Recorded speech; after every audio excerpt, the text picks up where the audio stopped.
우리 사회에 생생하게 살아있는 결이 다른 이야기 사생결담. 오늘도 우리 주변에서 일어나는 크고 작은 일들에 대해서 허심탄회하게 이야기를 나눠볼 텐데요.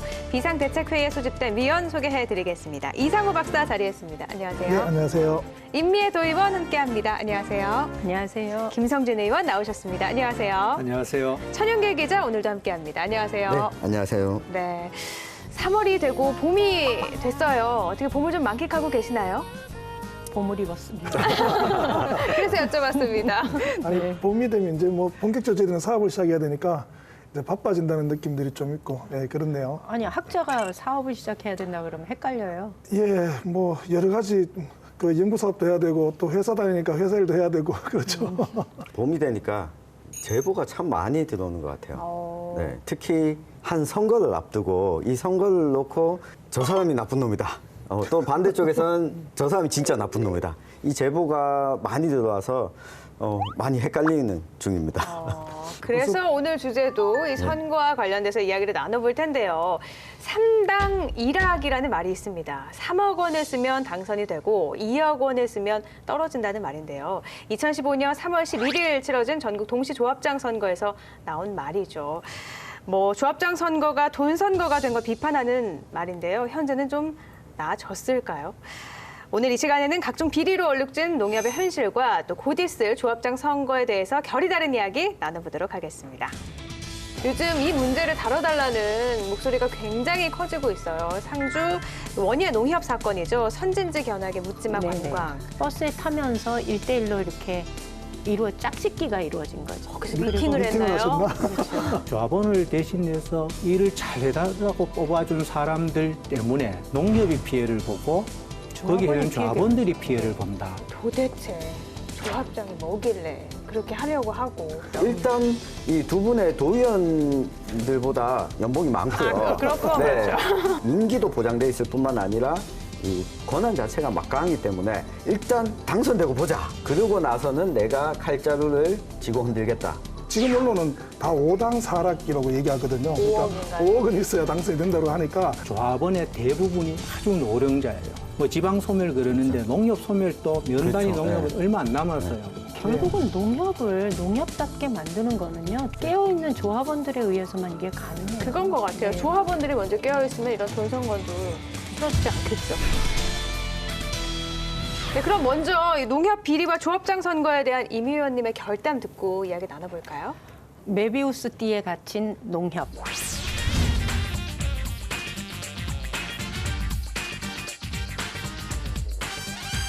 이렇게 메비우스의 하겠습니다. 띠에 갇힌 농협. 네. 어렵다.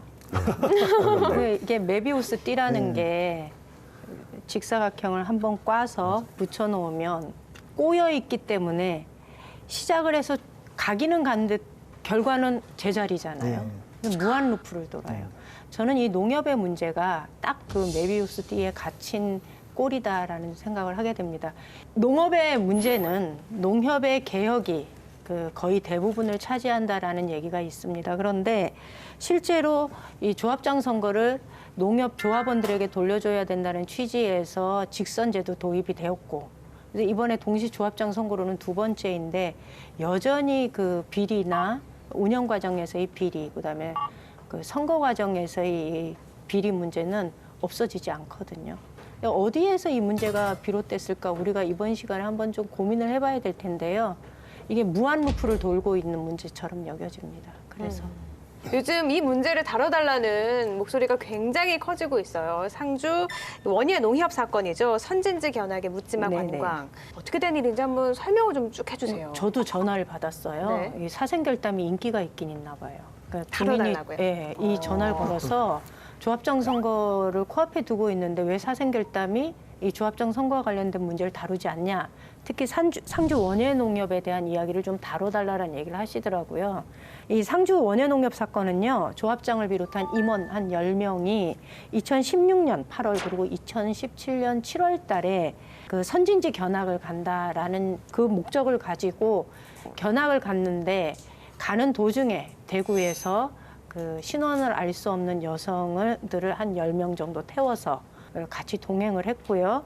그리고 그 과정에서 지출된 경비를 그 좀 축소하기 위해서 조합원 한 40여 명이 함께 간 걸로 지출 결의서를 조작한 그런 사건입니다. 그리고 이게 드러나게 된 이유는 이번에 선거 과정과 밀접한 관련이 있는데요. 선거를 앞두고 뭐 여러 가지 이제 현 조합장의 운영 과정에 대한 문제 제기가 지적되다 보니까 그 과정에서 이 사건이 불거지게 되었고, 이 여성들이 같이 그 버스를 타고 가면서 하루 전 일정을 함께 했는데요.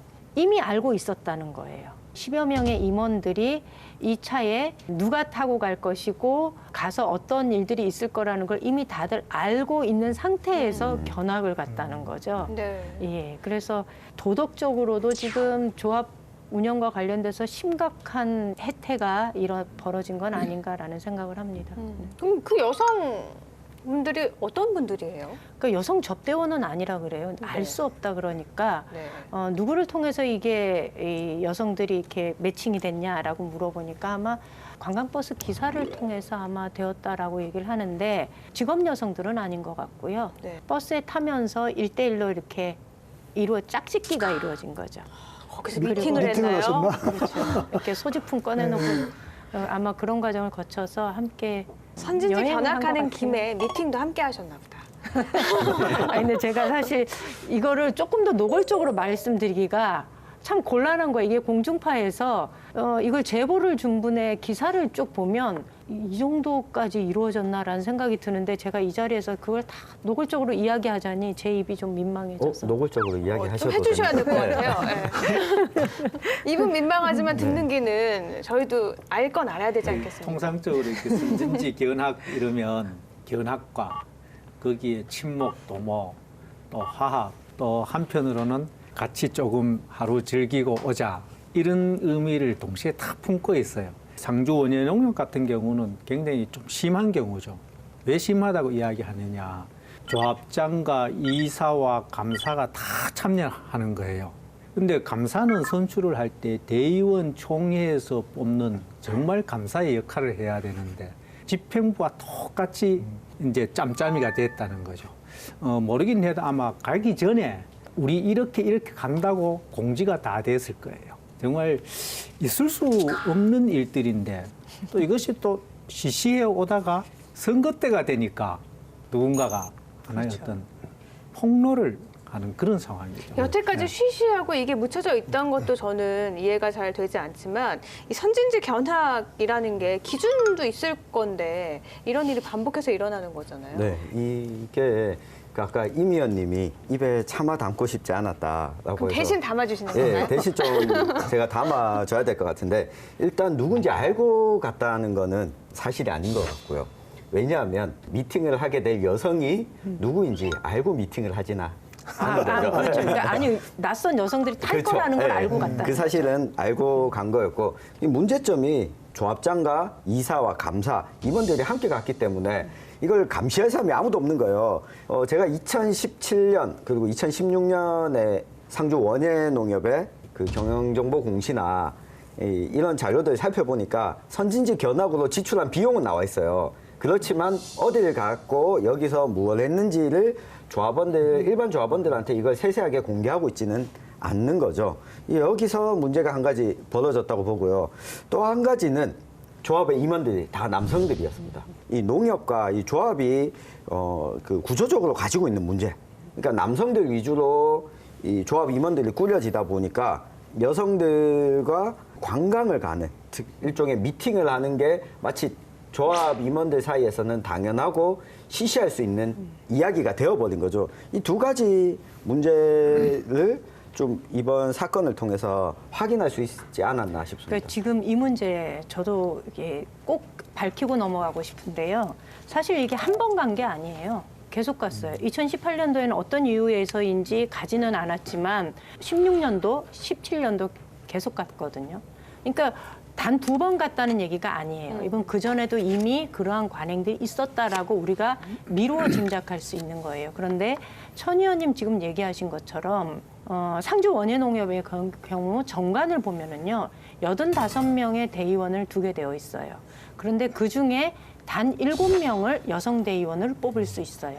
85명 중에서 7명이면 10분의 1이 안 되는 구조예요. 그렇죠. 그래서 그렇기 때문에 저는 이 문제가 남자들 몇몇이 그냥 의기투합하면 어떤 불법적이고 탈법적인 행동을 해도 비도덕적인 행동을 해도 걸러질 수 있는 시스템이 준비되어 있지 않았다는 게 이번 사건에 저는 우리가 한번 짚고 넘어가야 할 사안이다 이렇게 생각해요. 네. 더 기가 막힌 건요. 선진지 견학을 제안을 했을 때 그 조합장은 대체적인 분위기가 남성다움으로 비춰진 평가된다는 거예요.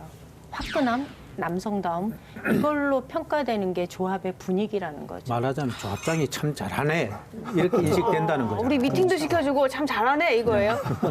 놀 줄 아네 이거죠. 이 상주 원예 농업 이런 일들이 드러나면서 외유에 참여한 10명 중에 조합장을 포함해서 총 8명이 사퇴를 했잖아요. 예. 근데 이 사퇴로 모든 문제가 해결되는 건 물론 아니겠죠. 예. 조합 경비 반환이나 법적인 책임은 또 어떻게 진행이 되는지도 알고 싶거든요. 이 사태가 보도가 되고 또 이렇게 사퇴도 하고 했지만 농협중앙회에서 이제 감독 기능이 있으니까 실제 감사를 해서 전체 비용을 다 회수를 하고 징계를 하도록 요구를 했는데 여기에 참여한 이사분들 같은 경우는 어쩌면 사퇴하는 것이 편하다는 생각을 할 수도 있어요. 왜냐하면 또 이사가 되고 하기 위해서는 선거를 거쳐야 되고 하기 때문에 자기들에게 어떤 하나의 지탄이 대상이 되어 있는데 아마 다시 이사를 하기는 어렵지 않나 이런 생각이고. 근데 중요한 거는 죄는 이사들이 졌는데 농협 전체가 또 하나의 어떤 제한을 받아요. 당장에 농협중앙회에서 무이자로 자금을 지원했던 80억을 그대로 회수를 했어요.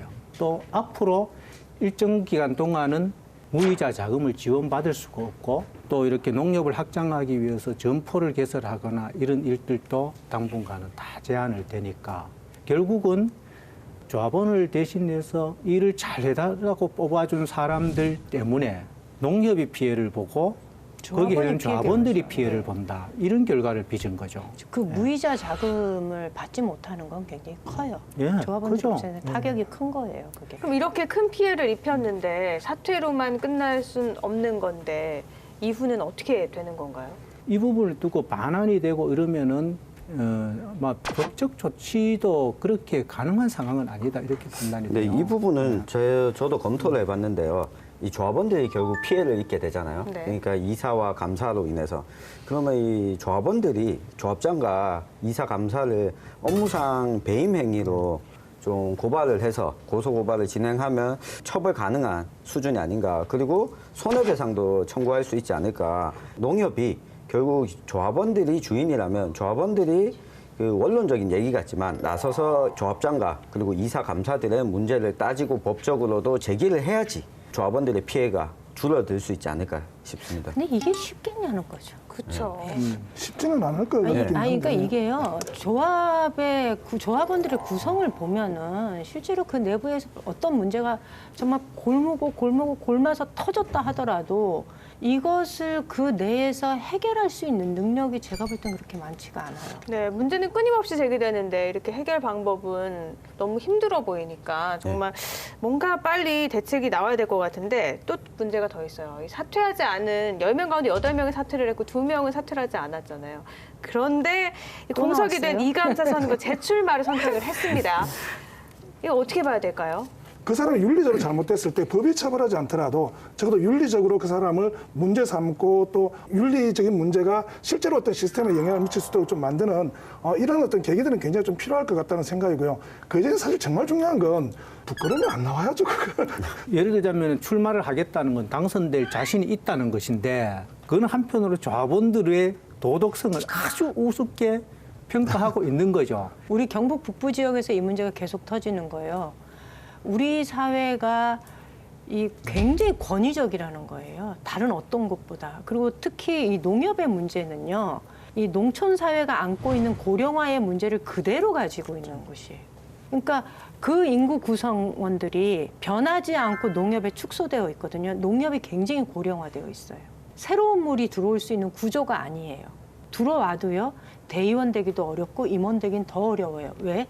정관에서 피선거권의 자격을 제한을 둬요. 그렇기 때문에 이 문제가 이게 도덕성의 문제도 있지만 우리 농촌 사회가 안고 있는 문제를 농협이 그대로 안고 있으면서 이게 이 문제가 무한 루프처럼 계속 돌고 있다는 얘기를 드리고 싶은 거죠. 네, 신진지 견학에 여성 도우미 부른 것만 문제가 되는 건 아니잖아요. 네, 지금 그렇죠. 보면 뭐 불법 정관 변경, 면세일 불법 처리, 조합원 정립 때 무자격 임원 제외 문제, 얽힌 사건을 하나하나 풀어보다 보면 이거 특집으로 해서 1년 내내 해도 될 것 같아요.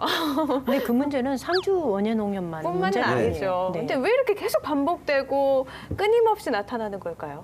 구조 자체가 말하자면은 딱 조합장을 중심으로 한 덩어리밖에 없는 거예요. 제대로 하고 있느냐 하고 있지 않느냐 하는 감시 정확한 견제가 없는 감시를 거죠. 할 수 있는 제도적인 장치들은 조합장을 중심으로 해서 이 사람들이 대의원, 이사, 감사가 전부 한 덩어리예요. 거기다가 직원들까지도 결국은 조합장에 의해서 인사가 이루어지기 때문에 누구 하나 반론을 제기할 수가 없죠.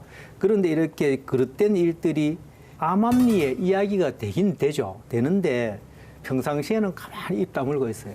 선거 때가 되면은 툭툭 던지는 말들 속에서 진실이 이제 나오게 되는 이런 구조죠. 그럼 이쯤에서 이미연님의 결어 들어볼까요?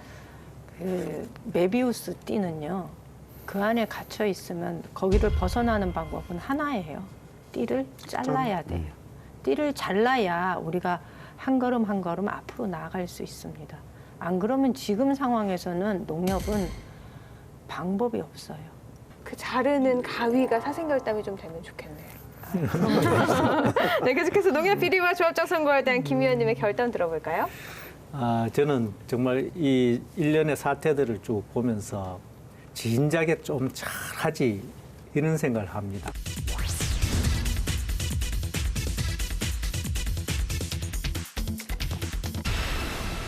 발생된 것도 지금 우리가 이야기하는 것들이 보면 한 2년, 3년 전부터 있었던 일이고 이게 마침 또 이렇게 조합장 선거 때를 맞아가지고 이런 일이 발생이 되니까 먼저 발생되지 않도록 잘했었으면 얼마나 좋겠느냐. 잘했었으면은 농협에 최소한 해를 끼치는 일은 없었을 텐데 이런 생각도 해보고 또 이걸 알고 있었으면은 진작에 좀 이야기를 해서 일찍 이 좀 조치가 되도록 했으면 좋을 텐데 결국은 선거 때를 맞이해서 이런 일이 되고 나면 어떤 좋은 뜻으로 이 사실을 폭로하거나 고발했다고 할지라도 결국은 그 진심이 의심받을 수밖에 없다. 이런 측면에서 정말 진작부터 잘했으면 얼마나 좋았을까 하는 이런 생각을 합니다. 근데 진작에 잘하지. 처음부터 좀 잘했으면 얼마나 좋을까. 이게 사생결단 거의 모든 주제에 다 해당되는 것 같아요. 좀 잘하지. 그럼 이렇게 얘기 안 나오잖아. 이런 생각이 문제가 드네요. 되니까 여기서 얘기를 하니까 그렇게 되는 것 같아요. 그런 것 같아요. 또 상주 원예농협 말고도요. 안동 농협에서도 문제가 있었잖아요. 이게 이제 일부 언론에 보도가 되기도 했는데 안동농협에서 농식품부에 이렇게 사업 제안을 해서 경북 생강 출하 조절센터를 이렇게 건립을 합니다. 2016년부터 일이 이제 추진이 되고 있는 중이고 원래 아마 한 8, 9월 정도 되면 준공을 하게 됩니다. 총 한 260억 정도의 사업이 이루어지는 것인데 이 부지를 매입하는 부분에서 말하자면은 시세보다는 너무 비싸게 주고 샀다 하는 이런 여론이 있습니다. 대신 이게 덩치가 크다 보니까 좀 더 싸게 살 수도 있었지 않느냐 하는 이런 또 이야기도 있고 대신 이제 농협 쪽에서는 어떤 이야기인가 하면 결국은 우리가 사업을 위해서 정부의 자금을 받고 하니까 이걸 일정 기간 내에 써야 되는데 그러다 보면 가격 절충을 하기 위해서 뭐 완전 기다릴 수도 없고 하니까 매입하고자 하는 그 땅 소유자의 요구를 일정 부분을 수용하는 것이 맞다고 본다 이런 주장을 하고 있는 거죠. 네. 이 사건의 경우에도 일부 언론에서 보도가 됐는데 제가 의문을 가졌죠. 아니 그러면 이 배임 행위로 고소고발을 해야 되는데 고소고발이 진행되지 않았고 그리고 선관위에도 이걸 신고하지도 않았고 근데 경찰에서 수사 중이다라고 보도를 했는데 경찰에 확인을 해봤습니다. 경찰에 확인을 해봤는데 이 보도가 돼서 인지 수사를 하고 있는 것이지 정식으로 고소 고발이 이루어져서 입건시켜서 수사하고 있는 단계는 아니다. 인지수사가 뭔가요? 이런 거죠. 이제 언론을 통해서나 우리 동네에서 이야기가 많이 돌잖아요. 그러면 누가 고소고발하는 사람이 없더라도 아 이게 이럴 수도 있겠네. 경찰이 확인해 보는 거죠. 한번 알아보자. 예, 이건 한번 거예요. 알아보자. 근데 이걸 이게 보도에서는 경찰이 수사에 나섰다. 근데 고소고발한 주체가 없어요. 그래서 이 농협이나 이 조합 선거를 앞두고는 언론 보도들을 활용해서 이 선거를 치르려고 하는 후보들이 또 선거운동에 적극 활용하고 있는 측면도 있기 때문에 이 사실은 좀 정확하게 짚고 넘어가야겠다. 네. 근데 또 의성 농협도 봐야 되잖아요. 의성 네. 농협도 문제가 있어요. 갑질 문제인데 조합장이 취중에 폭언을 퍼부어서 지금 논란이 커진 상황이라고요. 이 사건은 작년에 벌어진 사건인데 시민단체에서 고발을 했고요. 그래서 아마 수사가 이루어지지 않을까 이렇게 생각이 드는데 네이버나 다음에 검색을 포털 할 때 사이트에, 네. 포털 사이트 검색을 할 때 조합장 갑질 아니면 조합 비리 이렇게 치면은요 이 갑질과 관련된 기사가 굉장히 많이 나와요. 근데 대체로 뭐 폭언 그다음에 업무와 무관한 곳에 업무 배치를 받는다든가 조합장 개인의 그 일종의 비서처럼 막 써먹는 것도 있고 근데 이게 왜 이제 이런 일들이 전국 곳곳에서 벌어지냐 하면 뭐 하나는 조합장의 인성의 문제도 좀 있고요. 똑같이 농사를 짓고 살다가 약간의 재력과 뭐 이렇게 이 사람들과의 관계 이런 것들을 잘 풀어나가면서 조합장이 되는 분들이 상당히 많거든요. 근데 이분들이 조합장이 되기 위해서 조합의 원래의 목표나 조합이 무슨 일을 해야 되는지, 이 운영을 할 때 어떻게 해야 되는지에 대한 교육을 받아본 적이 없어요. 그러니 심지어는 조합원들 내에서는 조합장에 출마를 하려면 적어도 몇 년 동안 교육을 이수해야 된다라는 얘기까지 나올 정도로 이제 그런 문제가 좀 있는 거죠. 그리고 이분들이 또 당선이 되면 인사권이 절대적이지 않습니까? 그리고 조합의 직원들은요, 대체로 조합원의 자녀들이 좀 많습니다. 그러다 보니 이 선거 때 나를 도왔는지 아니면 상대 후보를 도왔는지 그게 눈에 뻔히 다 보여요. 그래서 만약에 특별히 이제 눈에 차지 않는 직원일 경우에는 지속적으로 이렇게 어떤 태클을 거는 조합장들도 전국적으로 보면 좀 있는 것 같아요. 그러니까 이런 문제가 계속 나오는 지금 거죠. 말씀하신 거 보면 도대체 조합장이 뭐길래 그렇게 하려고 하고 또 얼마나 큰 힘을 가졌기에 이렇게 뭐 갑질까지 하는지 도대체 어떤 권한들을 네. 가지고 있는 거예요? 앞서서 임 의원님이 이야기하신 것처럼 이 선거에 당선이 되고 나면 마음에 안 들었던 직원들을 자기가 어떻게 조절을 할 수 있다. 이 이야기는 인사 권한이 부여가 되는 거거든요. 왕국을 만드는 거예요. 네, 지역 농협이 독립법인이기 때문에 인사권은 그 지역 조합장이 가지게 됩니다. 그리고 사업을 어떤 사업을 할지도 이 조합장이 가지게 되는 거고 임기도 4년이고 임기 동안은 이 연봉이 적은 곳은 5천만 원 정도, 많이 받는 곳은 약 2억 원 정도에 달하는 곳도 있거든요. 근데 이 뭐 연봉만 있느냐 그게 아니라 이 업무 추진비 그리고 지도사업비라는 명목으로 이 돈의 규모가 상당히 큽니다. 그러게요. 저 생각했던 것보다 연봉이 5천에서 2억이라고 네. 해서 그렇게까지 이렇게 몇 억을 써서 될 자리는 아닌데 다른 게 또 있는 네, 거군요. 일단 이 두 분의 도의원들보다 연봉이 많고요. 네. 그렇고 그렇죠. 그리고 이 지도사업비라는 왜 갑자기 그렇게 지도사업비가 있는데 그 농업을 하고 있는 이 조합원들한테 뭔가를 전달하고 할 수 있도록 사업비가 편성돼 있는데 이게 자기가 마음대로 쓸 수 있는 건 아니지만 자기가 이렇게 인심을 베풀고 사람들로부터 신심을 얻기 위해서 돈을 공식적으로 쓸 수 있게 됩니다. 이 규모가 많은 곳은 몇십억 가까이가 되고요. 그러다 보니까 이 조합장이 공직선거에 또 발판이 되기도 합니다. 그 지역의 기초의원, 광역의원 선거의 후보자 경력을 보면 지역 조합장 출신들, 조합 대의원 경력은 하나씩 달고 나오는 경우가 상당히 많습니다. 그렇기 때문에 이 조합장이라는 역할이 임기도 보장돼 있을 뿐만 아니라 이 권한 자체가 막강하기 때문에 일단 당선되고 보자. 그러고 나서는 내가 칼자루를 쥐고 흔들겠다. 이 문제가 생기는 그럼 거죠. 당선되고 나서 비리가 적발되면 임기를 못 채울 수도 있는 거잖아요. 예, 그렇죠. 이 공직선거법, 공직선거랑 유사하게 선관위에다 위탁해서 진행하는 동시조합장 선거다 보니까 당선되고도 당선 무효형을 받을 수도 있습니다. 이게 우리가 상식적으로 생각해봐도 이게 한 단위 농협이라는 게 가지고 있는 그 자산 규모라든지 이런 게 굉장히 크거든요. 이거를 사실은 그 자기 임기 동안 그 농업 현장을 한번 바꿔보려는 그런 생각도 좀 가질 수 있을 거고요. 기본적으로 네. 이제 조합장이 하는 일들을 옆에서 딱 보면은 대단한 것 같아요. 그런데 실질적으로 보면은 조합에 따라서는 경영 상태가 한 해 경영을 하고 나서 조합원들에게 배당을 하지 못할 정도의 아주 조금의 어떤 이익이 남거나 오히려 손실이 발생되는 경우도 뭐 상황에 따라서 있을 수 있죠. 조합장 입장에서 한편으로 경제 사업을 잘해서 조합원들에게 이익을 주고 조합원들이 생산한 농산물을 돈을 다른 데보다 더 주고 살 수 있다면 얼마나 멋진 일이겠어요. 옆에서 보는 이사들이나 또 농협의 조합의 직원으로 있던 분들 입장에서는 보면 야, 나도 한번 조합장 돼갖고 그렇죠. 이거 멋지게 해보자 이런 생각할 수 있죠. 네. 이쯤에서 김 의원님의 결을 들어볼까요? 이제는 경영 측면에서도 중요시 생각하고 해야 되지만 무엇보다도 조합원들 구성원들 간에 도덕적이고 사회적인 상식에 맞는 업무, 상식에 맞는 언행이 필요하다 이런 생각에서 이제부터라도 정말 잘해서 우리 조합의 이미지가 조합원들의 전체 이미지를 업그레이드 시킬 수 있는 이런 일이 됐으면 좋겠어요. 네. 희망적인 얘기였어요.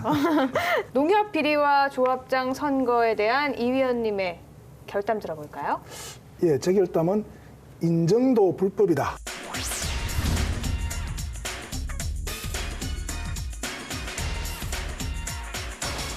우리가 이제 임금한테 진상하는 거 우리가 공물이라 그러잖아요. 이제 화폐경제 발달돼 있지 않으니까 공물을 이렇게 계속 그 진상을 하게 되는데 이 진상 과정에서 보면 뭐 근데 예안 같은 경우 가장 대표적인 진상품이 언어였었어요.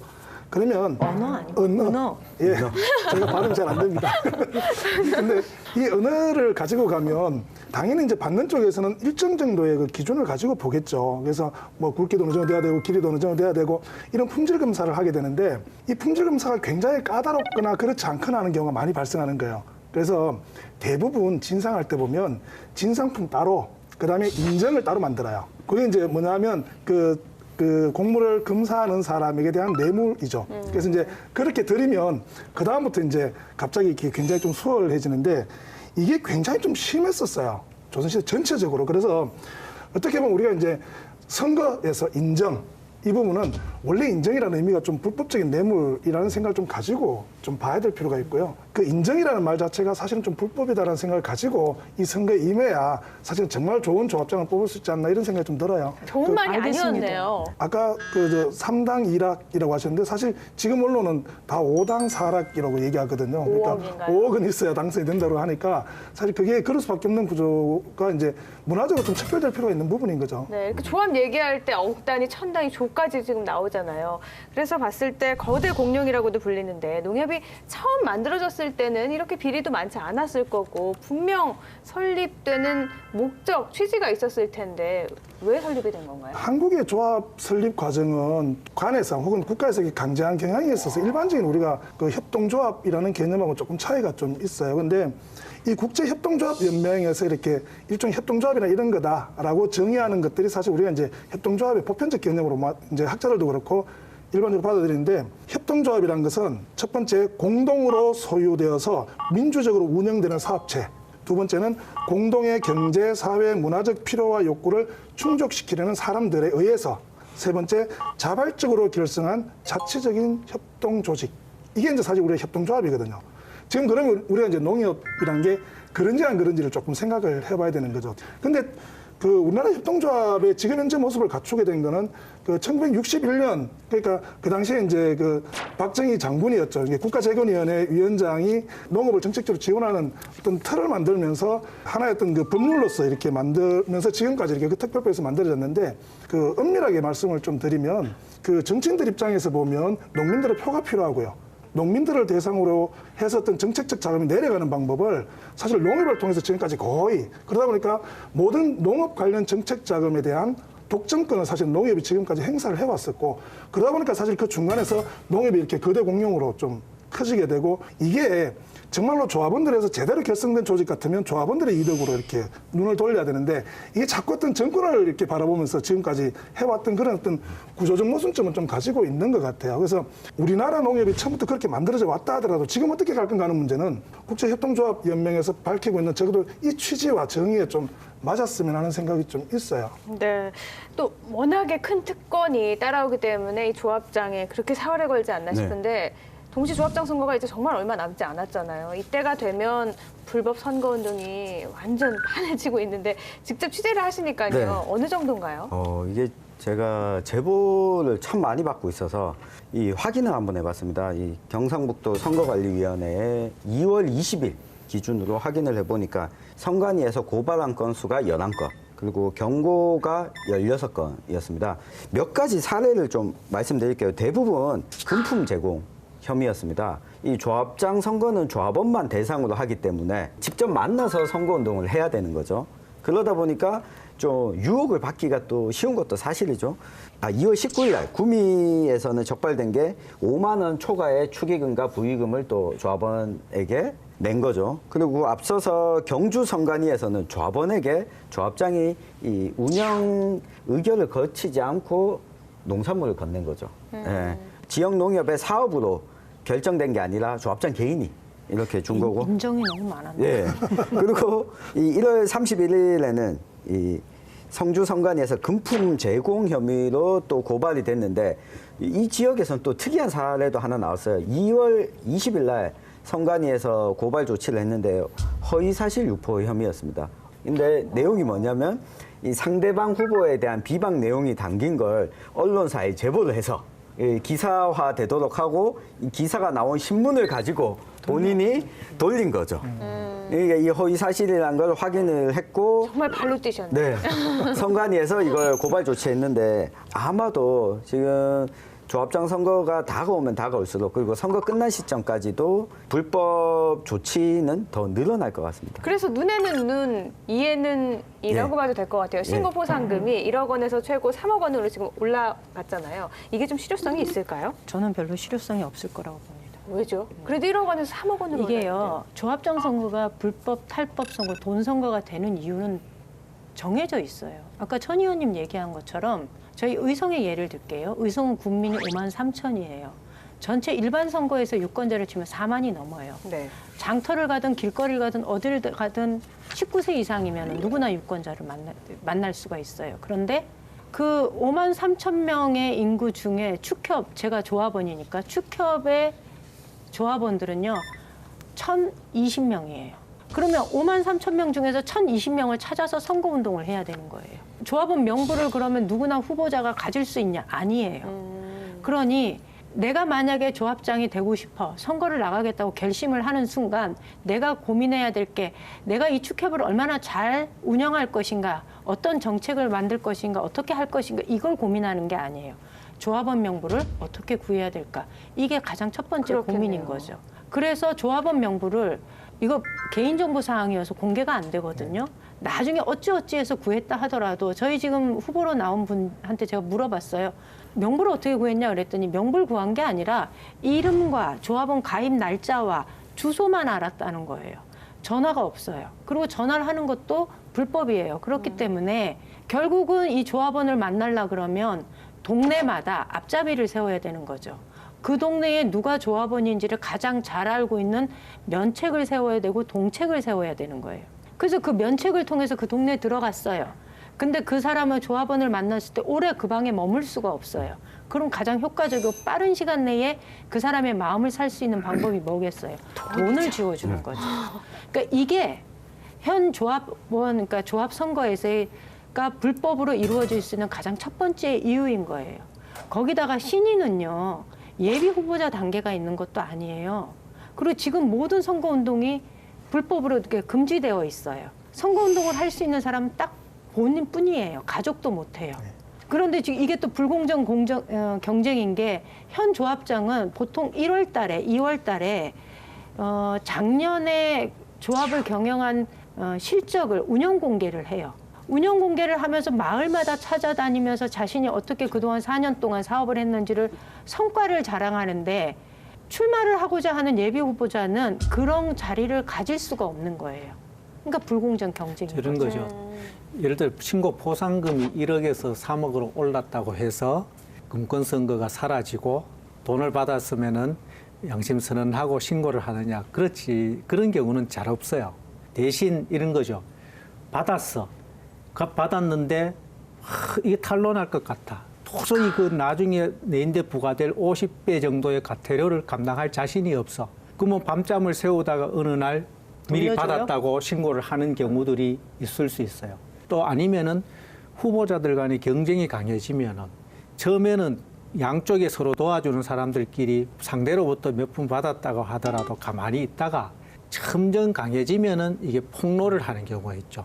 그 양심 선언을 하는 경우와 폭로를 하는 경우가 있어요. 지난 2015년에 이루어졌던 그 선거를 보니까 대략 이렇게 평균적으로 한 조합당 그 투표인 수가 한 2,200명 정도 되더라고요. 평균적으로. 근데 사실 이 2,200명이라는 게 사실 한 단계만 들어가면 다 서로서로 아름아름으로 다 알고 있는 분들이죠. 그래서 제가 볼 때는 이게 포상금이 아무리 올라가도 그 신고라는 건 사실은 큰 의미는 별로 없을 것 같다는 판단은 좀 들고요. 다른 제도적 장치들이 좀 만들어지지 않으면 그러니까 결국은 농협을 농협답게 만드는 거는요. 깨어있는 조합원들에 의해서만 이게 가능해요. 그건 것 같아요. 네. 조합원들이 먼저 깨어있으면 이런 돈 선거도 치러지지 않겠죠. 그럼 이쯤에서 이 의원님의 결어 들어볼까요? 제가 그 약간 좀 유식한 말을 하나 드리면 맹자에 나오는 얘기입니다. 맹자에 나오는 얘기인데 그 물교물적 인지다 이렇게 그 하는 말이 있는데 이게 뭐냐면 물과 물은 서로 중간에서 만나면 이게 서로가 딱 당긴단 말이에요. 물욕과 물욕은 부딪히면 늘 시너지 효과가 발생한다라는 얘기죠. 그 우리가 지금 뇌물을 받고 찍어주게 되면 그 불법에 의해서 사실은 당선된 조합장은 사실은 그 불법만큼 또 다른 불법을 자기 기간 동안 행하지 않으면 사실 이게 잘 안 되거든요. 그래서 우리가 불법이 행해지는 것은 사실은 물과 물이 안 만나도록 만드는 게 가장 중요하다. 그래서 제 오늘 결론은 물교물적 인지 이렇게 좀 말씀을 드리고 싶어요. 이 말이 전 또 와닿았네요. 뇌물로 되면 더 큰 뇌물, 더 큰 부정을 저질러서 그 뇌물을 보상받으려고 할 것 같아요. 네, 그럼 마지막으로 천 의원님의 결담 들어볼까요? 네, 민주주의는 시끄럽다. 독재보다 낫다. 네.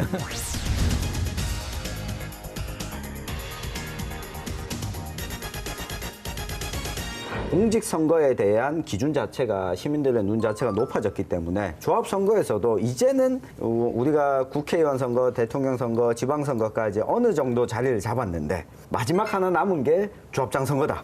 이 선관위 직원들이 항상 하는 말입니다. 때려잡을 놈들 웬만큼은 다 때려잡았다.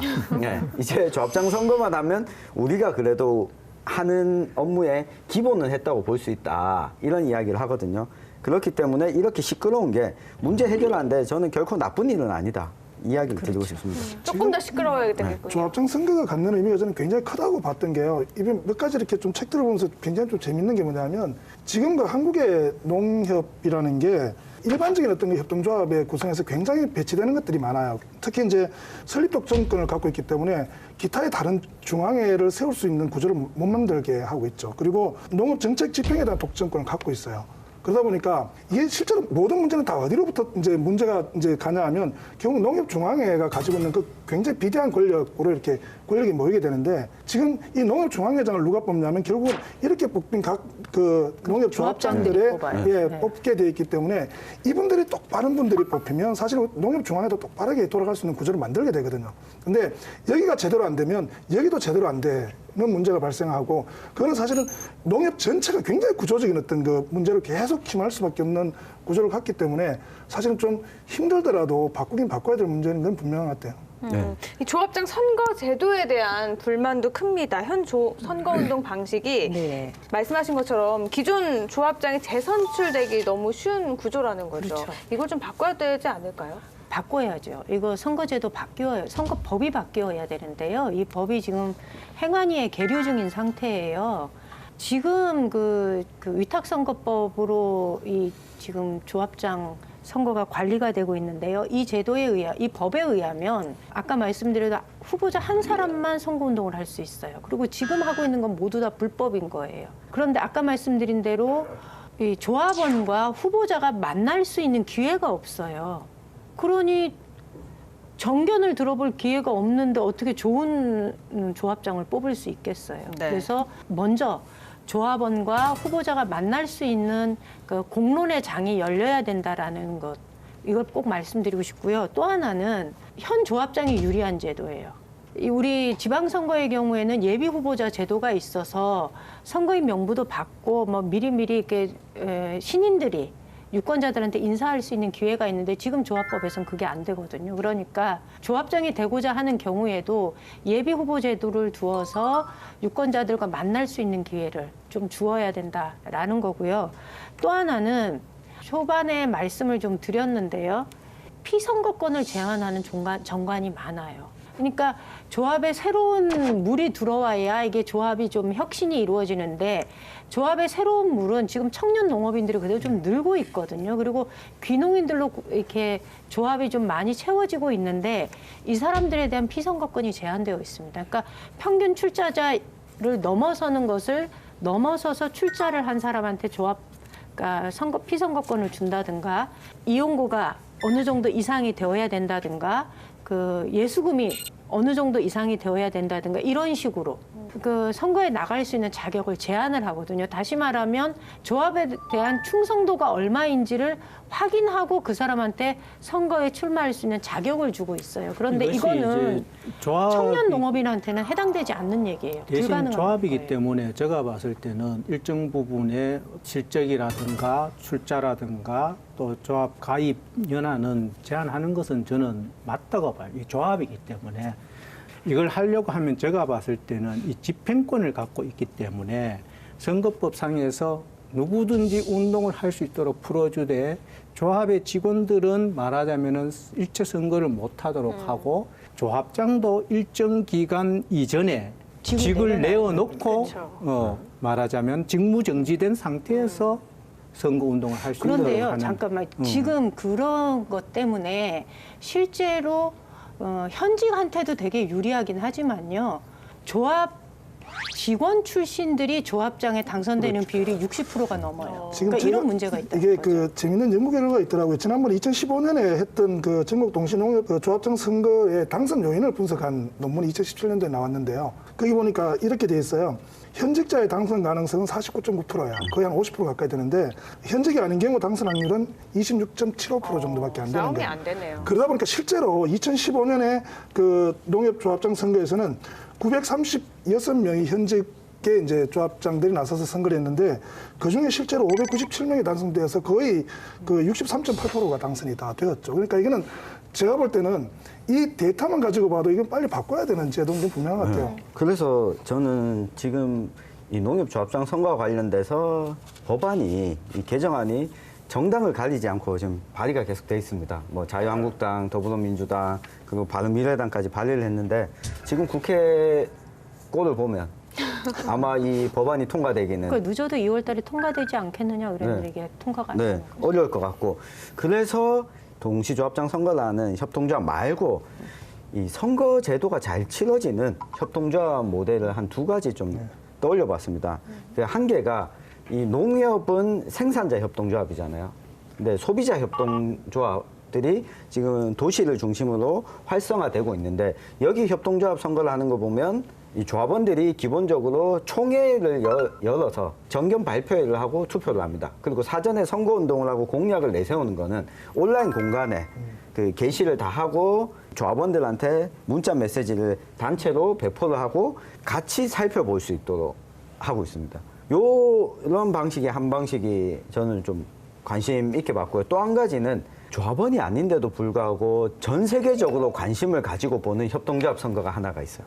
그 스페인의 FC 바르셀로나 축구 구단의 그 구단주 조합장이죠. 여기도 협동조합으로 운영되고 있는데 여기 사장이 누가 뽑힐 거냐. 그러면 사장이 정견 발표를 하는데 조합원들이 투표를 할 때 기준이 그거예요. 올해는 내년에는 어떤 선수를 데리고 올 거냐. 그리고 목표 순위는 얼마를 가지고 있느냐. 이런 걸 가지고 발표를 하면 이게 언론이나 이 매체상에서 우리 대한민국 언론에서도 그게 보도가 될 정도니까 조합원이 아닌 사람들도 관심을 가질 수밖에 없으니까 보는 눈이 많아진 거죠. 그러면 우리 지금 농협 그리고 조합장, 수협과 같은 조합장 선거에 있어서 이 해결 방법 중에 하나는 관심의 눈이 많아져야 된다. 그래서 안동 MBC에 위탁을 주든 위탁을 줘서 토론회를 진행을 하고 정견 발표를 할 수 있도록 하고 이 영상이나 기록물을 80대의 조합원들도 그걸 받아볼 수 있도록 제공해 주는 걸 협동조합에서 하는 것이 정보 접근권의 불평등도 해소하고 조합선거에 관심을 가지게끔 만들 수 있는 방법이 아닐까 제안 드려봅니다. 벌써 이렇게 한 말씀 드리셨네요. 아무래도 이 정책 중심의 선거가 돼야 되는 게 가장 중요한데요. 그럼 조합원들은 어떤 마음가짐으로 이 선거에 좀 임해야 될까요? 너무나 당연한 얘기라서 제가 해야 되나 말아야 되나 하지만 사실은 지금까지 우리가 농협이 협동조합이 맞아? 라고 하는 사람들도 있어요.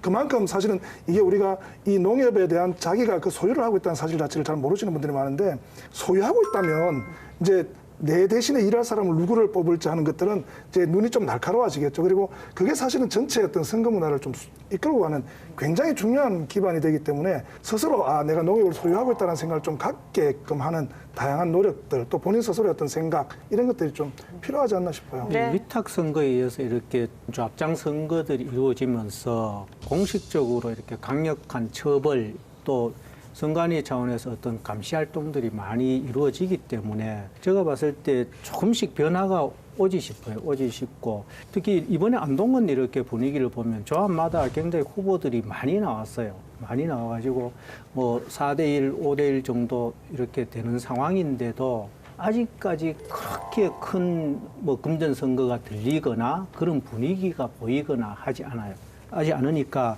이제 며칠 안 남은 기간 동안에 정말 선관위에서도 적극적으로 더 감시하시고 조합원들도 이참에 이제 조합장 선거, 돈 선거라는 말 없어지도록 한번 적극적으로 이 깊이 있게 관심을 가졌으면 좋겠어요. 근데 저는요. 아까 그 김 의원님 말씀하신 거하고는 의견이 정반대인데 이제 지금 얘기보다 피선거권의 자격을 제한하는 거는 조합이 그거는 어느 정도 당연하다라고 얘기하시는데 저는 그건 절대로 반대예요. 조합에 대한 충성도를 만약에 기준으로 삼는다면 그건 유권자의 몫이에요. 그건 조합원들이 판단해서 하면 돼요. 그런데 조합이 지금 새로운 물이 들어오지 않는 이유는요. 대의원 자격에서부터 제한을 두는 거예요. 대의원 자격에서부터 제한을 두면 새롭게 들어와서 영농에 정착한 사람들이 대의원조차 될 수 없는 구조가 되어 있는 거예요. 대의원이 될 수 없으면요, 이감사도 될 수 없고요. 이감사 될 수 없으면 조합원들을 알 수 없기 때문에 조합장도 될 수가 없어요. 그러면 결국 조합장은 늘 하던 사람이 할 수밖에 없거나 아니면 조합의 직원이 할 수밖에 없어요. 이런 구조를 끊어내는 방법을 우리가 선택해야 된다는 그러니까 거예요. 조합이 하나의 어떤 이익 공유하는 이 단체라고 봤을 때는 조합원으로서 가입을 해서 일정 기간에 어떤 조합원의 임무를 하고 그 임무의 바탕에서 어떤 대표적인 직을 수행하는 이런 과정들에 대해서 조합원들이 합의할 수 있는 어느 정도의 그런 장치들은 필요하다고 봐요. 아니, 그러니까 대의원이 네. 되는 건요. 동네에서 그거는 이제 뽑는 거거든요. 생각이고, 네. 예, 대의원은 말하자면 동네에서 뽑는 거예요. 근데 그 대의원이든 자격을 네. 제한해 둔다는 거는 그 뽑을 때 조합원들이 뽑으면 되는 거예요. 아니, 쟤는 조합에 너무 영 아니야. 그러면 안 뽑으면 되는 거예요. 근데 왜 나가는 자격까지 제한을 하냐는 거죠. 그러니까 저는 이 부분은 각 그거는 조합들이 합의에 정관을 의해서 개정해서 선거 고쳐져야 된다고 봐요. 정관들을 조합원들이 합의에 의해서 고치면 되겠죠. 예, 고쳐 나가면 되지. 고치려고 예, 하니 고치는 작업이 대의원도 안 되고, 문제라는 거죠. 그러니까 대의원도 안 되고 이사도 안 되고 감사도 안 되고 아무것도 안 되니 그냥 늘 귀농하거나 청년 농업인들은 조합의 외부인으로 머물러 있다는 그 거죠. 누구든지 뭐 꼭 조합원이 되어야 되는 건 아니고 자기의 의사에 의해서 의사가 있을 때 이런 거죠. 농지도 취득을 해야 되고 하는 그런 조건들이 있잖아요. 그런 조건들을 갖추어 나가야죠. 예. 근데 농협이나 조합이 이 세대 교체가 안 되면 말라서 죽을 거다. 저는 세대 교체를 위해서라도 새로운 조합원들이 들어올 수 있는 통로를 좀 더 열어줘야 된다. 이 고민이 많이 듭니다. 특히 경북 이제 그런 지역에. 생각이 있는 사람들이 빨리 농협 조합원의 자격을 갖춰서 들어가야죠. 일단 농협에. 근데 그 젊은 사람들은 굳이 아쉬울 게 없어요. 자기들끼리 협동조합을 만들어서 판매하고 생산하고 이 공유하면 되기 때문에 이게 농협이 아쉬워야 돼요. 그러니까 젊은 사람들이 아쉬워서 너네 들어와 기다리고 있을 게 아니라 사실 문턱을 낮춰야 되는 그게 거죠. 그러다 보니까 사실 가장 큰 문제가 뭐냐면 농협 입장에서는 별로 아쉬울 게 없는 거예요. 이게 경제사업 중심으로 사실 네. 농협 구조가 바뀌어서 조합원들 위한 어떤 그 이익에 적극적으로 봉사하는 농협이라면 당연히 그렇게 네. 되겠는데 이게 농협 입장에서 보면 대부분 그 신용사업 중심이에요. 그냥 신용사업이니까. 은행업 하고 있는 아니에요. 거예요. 지금 농협이 굉장히 아쉬워해요. 첫째, 경영이 안 돼요. 그리고 조합원의 대부분이 아주 노령자예요. 그러면 이 생명력이 뭐 지방 소멸 그러는데 농협 소멸도 면단위 그렇죠. 농협은 네. 얼마 안 남았어요. 통합을 하고자 하는데 전에는 큰 농협이 면단위에 있는 작은 농협과 통합하자고 하면 면에서 안 하려고 했어요. 면단위 농협 안 하려고 그랬어요. 왜냐? 잡아먹힌다고. 네. 이제는 좀 잡아먹어 주십시오 해도 큰 농협이 안 잡아먹어요. 네. 이런 어떤 위급한 상황에 있죠. 있는데도 불구하고 조합장이 되려는 욕구는 그만큼 또 강한 것이 현실이다. 이런 거예요. 참 모순된 거예요. 아니 정말 그 제가 좀 황당하다고 느꼈던 게 그게 조합의 본질적 기능은 아까 제가 하고 싶은 얘기가 이게 경제사업 중심이어야 되거든요.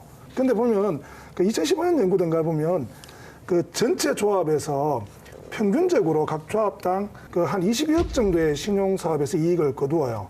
근데 경제사업에서는 대략 한 평균 1억 5천 정도의 손실을 계속. 그러니까 이게 신용사업에서 벌어서 계속 전 경제사업에 넣고 있는데 이 말은 무슨 말이냐면 조합원들의 어떤 그 물건을 팔아주고 또 그걸 해서 조합원들의 이득이 돌아가도록 만드는 이 구조 자체는 지금 계속 적자를 보고 있더니 그 이유는 예. 하나예요. 농협이요. 지역 농협이어서 그래요. 그러니까 장목별 농협으로 네. 전환이 되어야 되는데 우리는 지역 농협으로 운영되기 때문에 경제 사업이 안 네. 되는 거예요. 네, 그럼 여기서 마무리 천 의원님의 결어 들어보죠. 네, 3.15 부정선거를 떠올려보자. 네, 이야기를 드리고 싶습니다. 1960년 당시에 우리 4.19 혁명을 촉발했던 3.15 부정선거가 이게 문제가 있다, 시끄럽다라고 해서 이 시끄러운 일에 대해서 시시하고 넘어갔더라면 그 새로운 이 단계로 제도로서 나가지 못했을 건데 저는 이 조합장 선거가 지금 훨씬 더 시끄러워져야 된다고 생각합니다. 이런 문제가 많이 알려져야지 이 문제에 관심을 가지게 될 거고 이 농협이 진짜 협동조합이다. 국가 공공기관이 아니다라는 차원에서 접근해서 많이 들어갈 수 있도록 좀 더 시끄럽게 두들겨야 된다. 이야기를 드리고 두들겨 싶습니다. 전 때린다는 줄 알고 깜짝 놀랐네요. 공중파 방송이라서. 네, 말씀하신 것처럼 이 조합장 문제가 조금 더 수면 위로 올라와서 좀 나은 방향으로 개선됐으면 좋겠네요. 다행인 건 그래도 개선책이 있는 거니까 여러 가지 시도를 해보고 좀 나아졌으면 좋겠습니다. 더 이상 낯부끄러운 부정부패는 사절입니다. 공정한 선거로 기존의 도협이라는 누명을 벗고 본래 농협으로 돌아가서 농민의 이익을 대변하는 데 앞장서길 사생결단도 응원하겠습니다. 안동 MBC 사생결단은 온라인 생방송으로도 시청하실 수 있다는 거 기억해 주시고요. 우리 사회 생생하게 살아있는 결이 다른 이야기 사생결단 오늘은 여기서 인사드릴게요. 시청해 주신 여러분 고맙습니다.